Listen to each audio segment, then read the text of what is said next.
দেখি, কিন্তু আমাদের তো ব্যতিক্রম। আমাদের এটা ব্যতিক্রম না। কি বোঝাতে চেয়েছেন স্যার? গতকালকেও আমার এক স্টুডেন্ট MA পাস করে, সে স্টাডি করছে। আমি ওকে জিজ্ঞেস করছিলাম, কি করছো? স্যার বিজ্ঞাপন তো বেরিয়েছে 19 তারিখ থেকে, আমি ওটাতে আমি অ্যাপ্লাই করবো, বা তখন ওর সঙ্গে আমিও পড়াশোনা করবো। প্রতিদ্বন্দ্বিতায় যেতে রাজি নয় এমন না তো, কার সঙ্গে কাকে কিভাবে তুলনা করে বোঝা মুশকিল। এটা সোজা কথা, আমাদেরকে অপদস্থ করার জন্যই এইসব স্টেটমেন্টগুলো, এইসব পথগুলো তৈরি হয়। একবার ডাকদুল পিটিয়ে বলেছিল যে relaxation relaxation, period relax, DElEd relax, এতে বসো চাকরি নাও। ডাকদুল পিটিয়ে সেটা MHRD minister of human resource development থেকে আনা হয়েছিল রিল্যাক্সেশন। কি দেখা গেছে রিল্যাক্সেশনে? এখানে 3 ক্যাটাগরির টিচার আছে, under graduate, graduate, post graduate. এখন 4 ক্যাটাগরির টিচার, কেআরবিটি গঠনের পরে 4 ক্যাটাগরির টিচার আছে ত্রিপুরাতে। তো টেস্ট, টিচার্স এলিজিবিলিটি টেস্ট, অনেকে কিছু না বুঝে শুধু বলে থাকে ট্যাট ট্যাট ট্যাট। ট্যাট তো অনলি ফর এলিমেন্টারি এডুকেশন, এটা তো প্রাথমিক শিক্ষার জন্য ট্যাট। কিন্তু যে সেকেন্ডারি লেভেলে আছে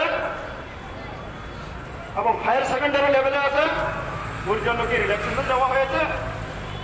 অনেক সময় ফেসবুকে প্রায়ই দেখা যায়, আরে তোমরা 10,323, এতই যদি যোগ্যতা থেকে থাকে টেটে বসো না, রিল্যাক্সেশন দিয়েছে তো। আমাদের কারোর সন্তানের সমান, ছাত্রের সমান, ওরাও বলে থাকে যে যোগ্যতার সমান দিত। কোথায় নিয়ে দাঁড় করিয়েছে আমাদেরকে? আমাদেরকে কোথায় নিয়ে দাঁড় করিয়েছে?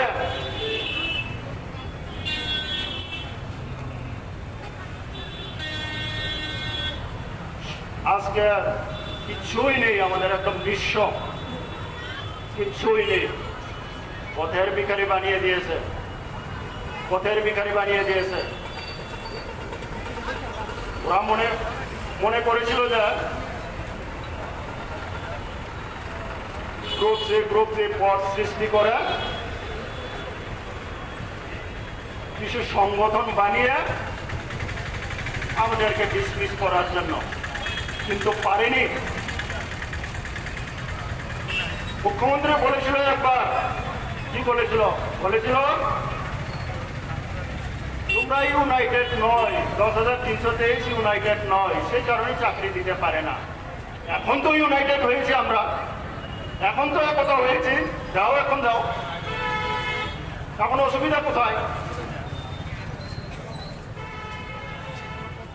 মুখ্যমন্ত্রী সরকার যদি ভালো কাজ করে থাকে, আমরা গুণ কীর্তন করবো না? আমরা এতটুকু তো কৃতজ্ঞতা না? প্রথমবার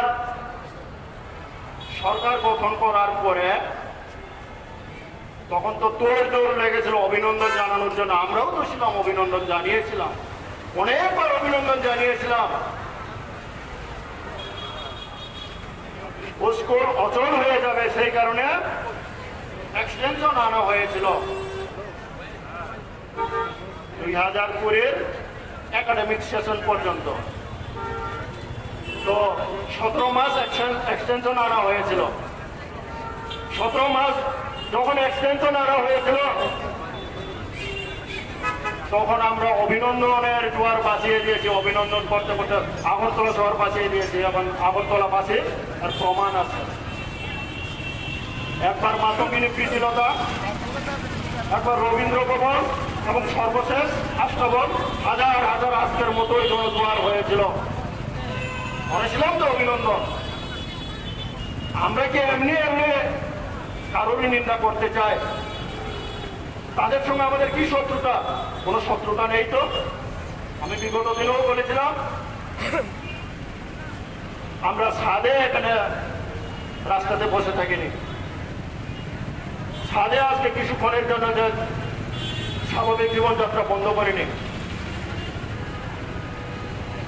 আর যে প্রায় সময়ই শোনা যায় 127, আমি এই নিয়ে আর কিছু বলছি না, কারণ এটা অনেকবার আলোচনা হয়েছে। মাননীয় প্রাক্তন বিচারপতি অলোক বরণ পাল, এবি পাল মহোদয় পত্রিকাতে আর্টিকেল দিয়েছিল। তো আমি এর সমাধান হিসেবে বলতে চাই, প্রাক্তন বিচারপতি তো সে, তার কথা তো মূল্য অবশ্যই থাকবো, কিছু না কিছু অবশ্যই থাকবে এটাতে। যদি থেকে থাকে তাহলে ত্রিপাক্ষিক একটা আলোচনায় বসনা। আমাদের পক্ষ থেকে জয়েন্ট মুভমেন্ট কমিটি যারা পরিচালনা করছেন, 3টা সংগঠন থেকে প্রতিনিধি থাকো। গভর্নমেন্টের মুখ্যমন্ত্রী, শিক্ষামন্ত্রী, প্রিন্সিপাল সেক্রেটারি, অ্যাডভোকেট জেনারেল তো দুঃখের বিষয়ে মারা গেছে, দায়িত্ব পালন করছে ডেপুটি অ্যাডভোকেট জেনারেল, ও থাকুক, আলোচনায় বসুক। তো আমরা কার কথা বিশ্বাস করব? নাকি এবি পাল আমাদেরকে বিভ্রান্ত করছে, নাকি সরকার আমাদেরকে শেভ করার রাস্তা থাকা সত্ত্বেও মানসিকতা নাই বলে আমাদেরকে শেভ করছে না? আমরা কার কথা বিশ্বাস করব? কার কথা বিশ্বাস করব আমরা?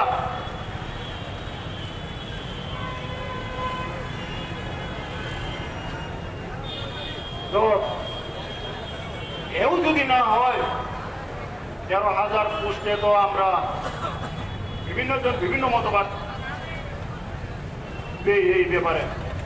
আমি এটার সমর্থন এই কারণে করছে, এটা আমাদের জন্য সুইটেবল পোস্ট, আমাদের ইকুইভ্যালেন্ট পোস্ট ছিল, এবং আমরা যাই হোক বিদ্যালয়ে তো থাকতে পারবো ছাত্রছাত্রীদের সঙ্গে।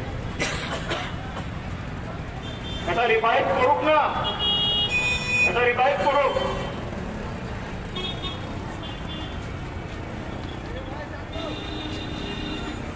সরকারে আসার আগে প্রতিশ্রুতির জোয়ার ভাসিয়ে दिएছিল। लॉ मिनिस्ट्री में फाइल गया हुआ है हिमंत विश्व शर्मा, नेडार चेयरमैन। আর যে বর্তমান যে 2 দালাল বলেছিল সব সিক্রেট বেশি প্রকাশ করতে নেই, তাহলে চাকরি পাবে না বলেছিল না? সিক্রেটই তো রয়েছিলাম এতদিন। আমরা তো শেষ 9 মাস বেতন না পাওয়ার কারণে আজকে আমরা রাস্তায়। এর আগে তো আমরা কারোর কোনো ইন্টারাপ্ট করিনি, জনগণের কোনো বিঘ্ন ঘটায়নি। আমরা আমাদের শিক্ষকতার পরিচয় আমরা দিয়েছি এবং দেব। আমরা শিক্ষক, কিছুটা হলেও আমরা নৈতিক মূল্যবোধ শিখিয়েছি ছাত্রছাত্রীদেরকে। কিছুক্ষণ আগে অমূল্যবাবু বলেছিল, হ্যাঁ, ভবিষ্যৎ প্রজন্ম শুধু জানবে যে নেতারা মিথ্যাবাদী হয়, এমনই তো জানবে। মানুষ আর রাজনৈতিক নেতাদের বিশ্বাস করবে না। প্রতিশ্রুতির জোয়ারে ভাসিয়ে দিয়েছিল, কোথায় এখন সেই প্রতিশ্রুতি? যে প্রতিশ্রুতি পালন করে না তাকে কি বলে অভিহিত করা হয়? প্রতারক। প্রতিশ্রুতি পালন করো, বারবার বলছি, আমরা এখনো প্রতারক বলছি না। তোমার প্রতিশ্রুতি দেওয়া পালন করো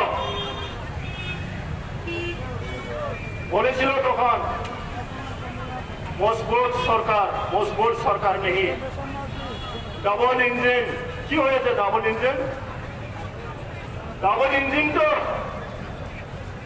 এখন কারোরই আটকানোর ক্ষমতা নাই। ওরা যদি দেয় বিধানসভাতে ক্ষমতায়, ওরা ইউনিয়ন গভর্নমেন্ট কেন্দ্রীয় সরকারের পার্লামেন্টেও তারা ওরা একবার বলেছিল সংবিধান সংশোধন করে, আইন সংশোধন করে আমাদেরকে রেস্কিউ করা হবে। হিমন্ত বিশ্ব শর্মা বারবার বলেছিল, তাদের তারা লিখিয়েছিল সেদিন कुछ भी हो 10,323 का नौकरी नहीं जाना चाहिए বলেছিল তো, বারবার বলেছিল তো। এখন কোথায়? আমরা তো এমনি এমনি তো এখানে আমরা চিৎকার করছি না, প্রতিশ্রুতি দিয়েছে বলেই তো আমরা চিৎকার করছি। প্রতিশ্রুতি দিয়েছিল বলেই তো আমরা সরকার গঠন করেছি। প্রতিশ্রুতি দিয়েছিল বলেই তো রাজ্যবাসী সরকার গঠন করেছে।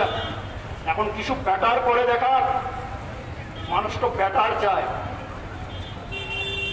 ভালো থেকে আরো ভালো চাই মানুষ।